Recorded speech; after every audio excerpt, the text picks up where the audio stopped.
At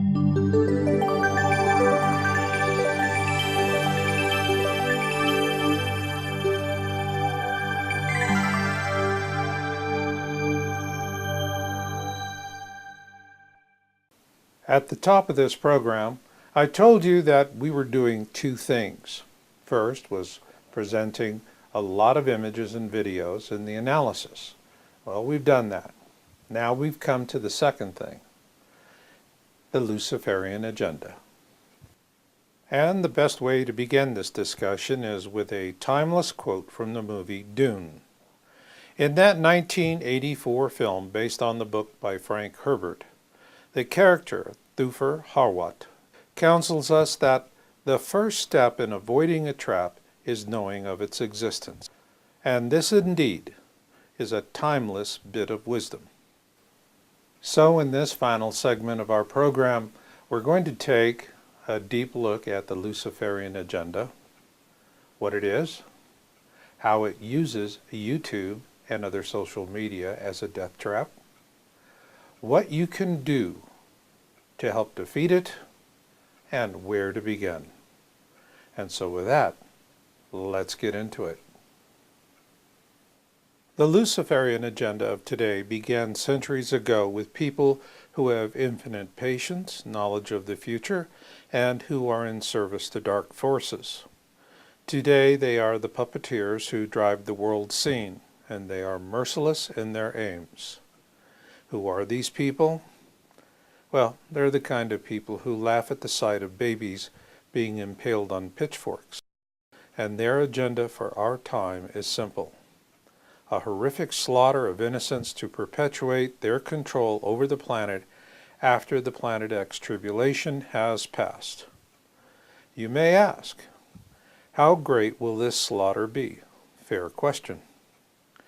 In 1980, a granite monument was erected in Elbert County, Georgia, and we know it today as the Georgia Guidestones. It is inscribed with 10 guidelines in 8 different languages. The first of the 10 guidelines reads, "Maintain humanity under 500 million in perpetual balance with nature." Although the Georgia Guidestones do not tell us how humanity will be reduced to these numbers, one could view this as an approximate population reduction target for the Luciferian agenda. An agenda that is being acted out in many ways, though we're only addressing one in this program. It is what I call entertainment FUD.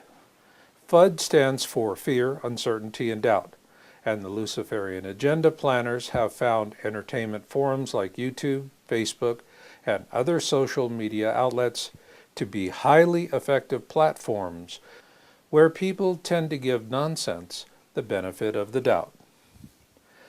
After all, if what you're seeking is entertainment, this is what you do.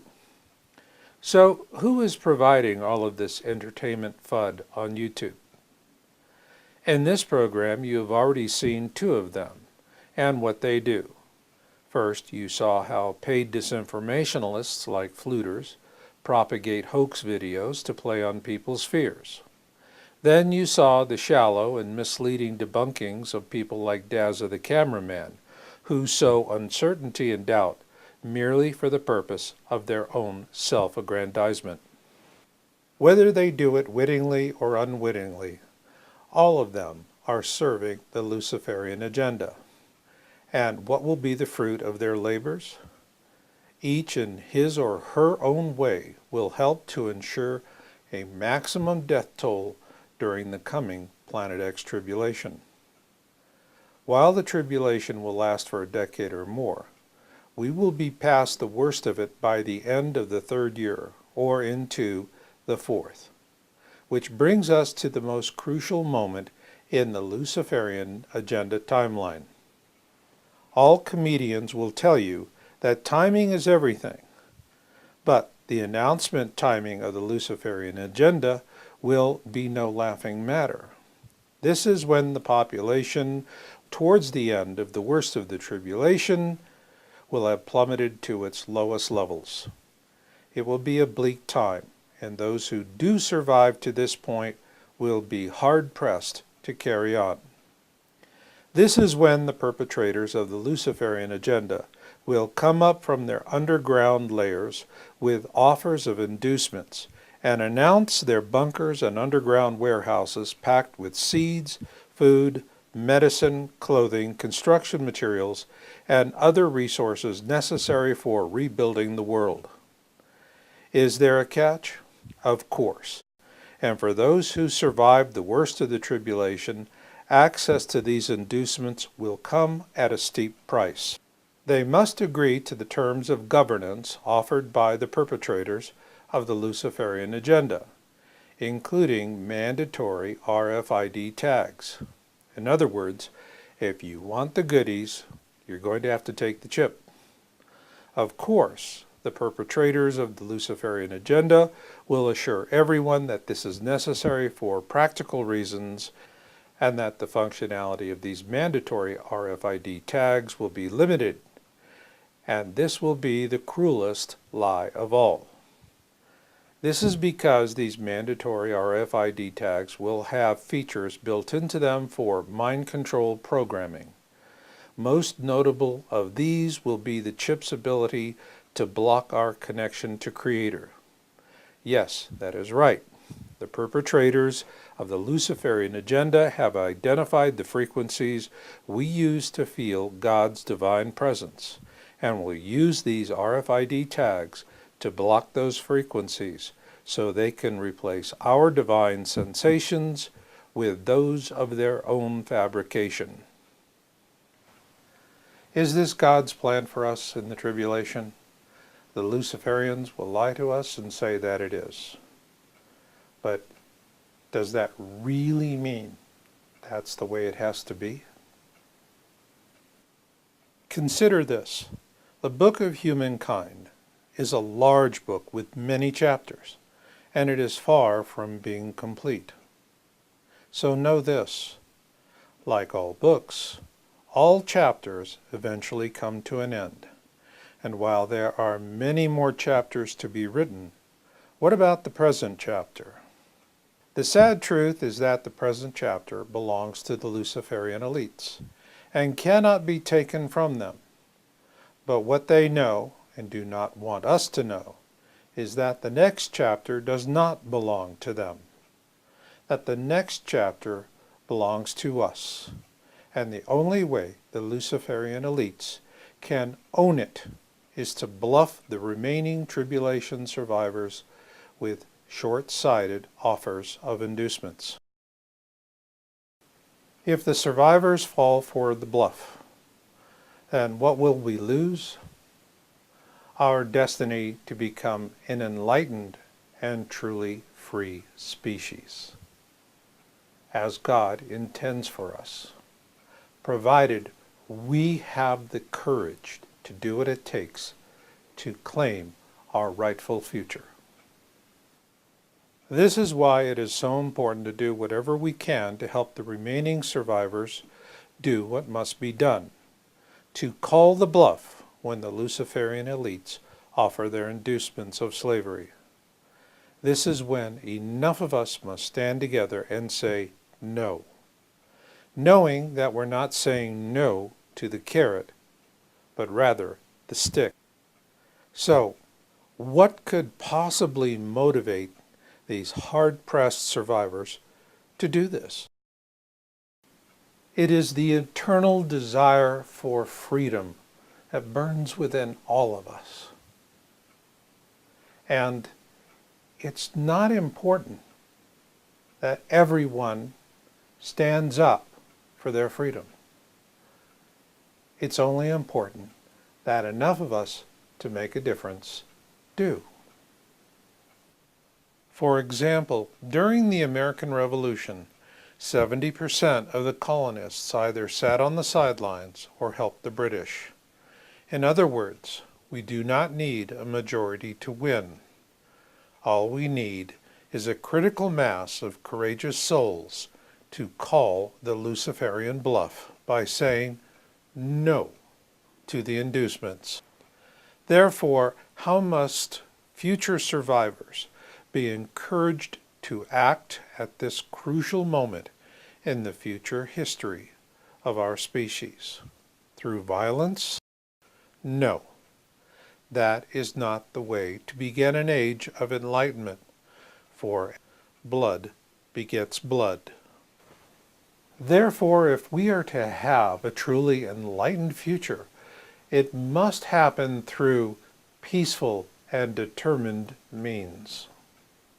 Like a candle in the darkness, we must offer hope for an enlightened future, so that the love of freedom ingrained within our species will take its natural course. And it is my firm conviction that once this love of freedom is sparked within us as a species, no amount of evil can deter it. Therefore, if enough of us in awareness today survive to become these future sparks of freedom for our species, the human passion for freedom can and will be ignited, and in a multitude of ways. So, let me present just one way as an example. In 2015, I chose, along with many others, to become sparks for freedom. Our way may not be your way, but what makes each spark for freedom different also makes it special. This is the vision for the Knowledge Mountain Church of Perpetual Genesis, a non-denominational online teaching church in service to those in awareness who resonate with the following 3 Spark of Freedom precepts: self-sufficiency, hope for the future, and knowing that you are not alone. With self-sufficiency, the concept is simple. It's better to eat beans from your own bowl than steak from another man's hand. But the process of doing that is not as complicated as you may think. There is an old adage, when the student is ready, the teacher will appear. It is most appropriate because those you will help are going to be your future students when the time comes. You, on the other hand, are the teacher. Ergo, while you may appear mysteriously out of nowhere to the student, as the teacher, mentor, and comforter you are destined to be, your appearance is in no way mysterious. Herein is the key to your surviving the tribulation along with your loved ones. It is your ability to find the right sort of leader to bond your allegiance to. How do you find this person? In much the same way college recruiters find the very best students. The very best students all tend to follow predictable paths in search of the knowledge they need to excel. As a recruiter, all you need to do is to observe these predictable paths and then follow the students.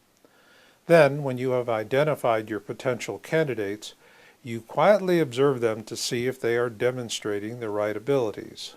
And when you shake their hands, look deeply into their eyes and trust your instincts. Then, if you feel inclined, initiate a dialogue with an innocuous question such as, "What do you think of the weather? Isn't it a bit freakish these days?" If the answer is dismissive or trivial, then abandon this prospect and move on.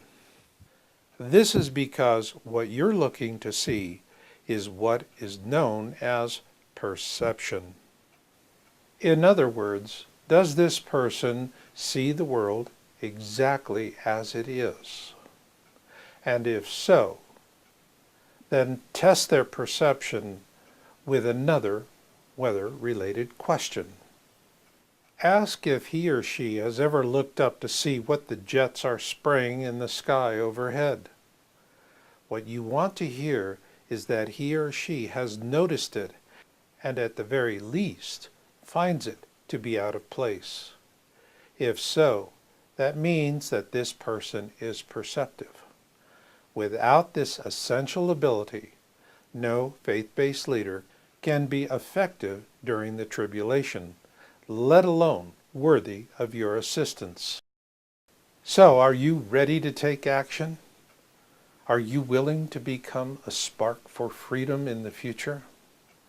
then one first step that you can do is to visit my site at yowza.com, YOWUSA.com.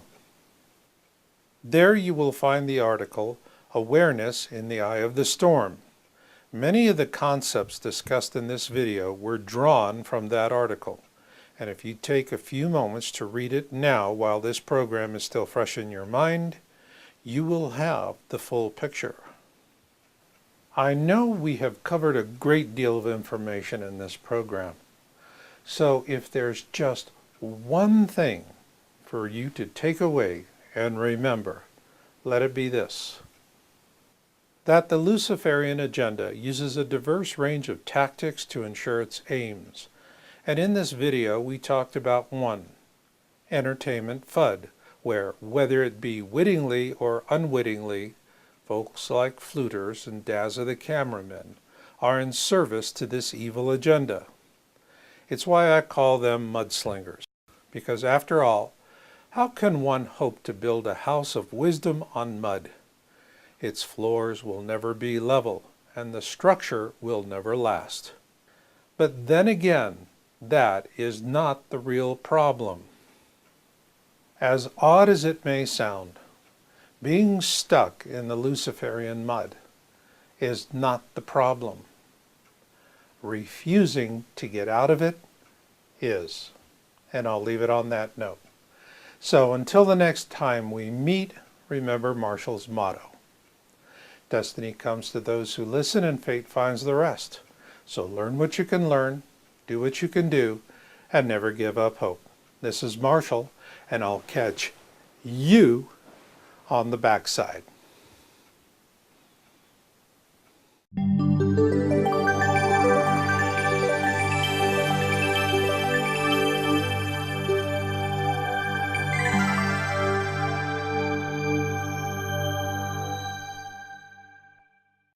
At the top of this program, I told you that we were doing two things. First was presenting a lot of images and videos in the analysis. Well, we've done that. Now we've come to the second thing, the Luciferian agenda. And the best way to begin this discussion is with a timeless quote from the movie Dune. In that 1984 film based on the book by Frank Herbert, the character, Thufir Hawat, counsels us that the first step in avoiding a trap is knowing of its existence. And this indeed is a timeless bit of wisdom. So in this final segment of our program, we're going to take a deep look at the Luciferian agenda, what it is, how it uses YouTube and other social media to people who laugh at the sight of babies being impaled on pitchforks. And their agenda for our time is simple: a horrific slaughter of innocents to perpetuate their control over the planet after the Planet X tribulation has passed. You may ask, how great will this slaughter be? Fair question. In 1980, a granite monument was erected in Elbert County, Georgia, and we know it today as the Georgia Guidestones. It is inscribed with 10 guidelines in 8 different languages. The first of the 10 guidelines reads, "Maintain humanity under 500 million in perpetual balance with nature." Although the Georgia Guidestones do not tell us how humanity will be reduced to these numbers, one could view this as an approximate population reduction target for the Luciferian agenda. An agenda that is being acted out in many ways, though we're only addressing one in this program. Media as a death trap, what you can do to help defeat it, and where to begin. And so with that, let's get into it. The Luciferian agenda of today began centuries ago with people who have infinite patience, knowledge of the future, and who are in service to dark forces. Today they are the puppeteers who drive the world scene, and they are merciless in their aims. Who are these people? Well, they're the kind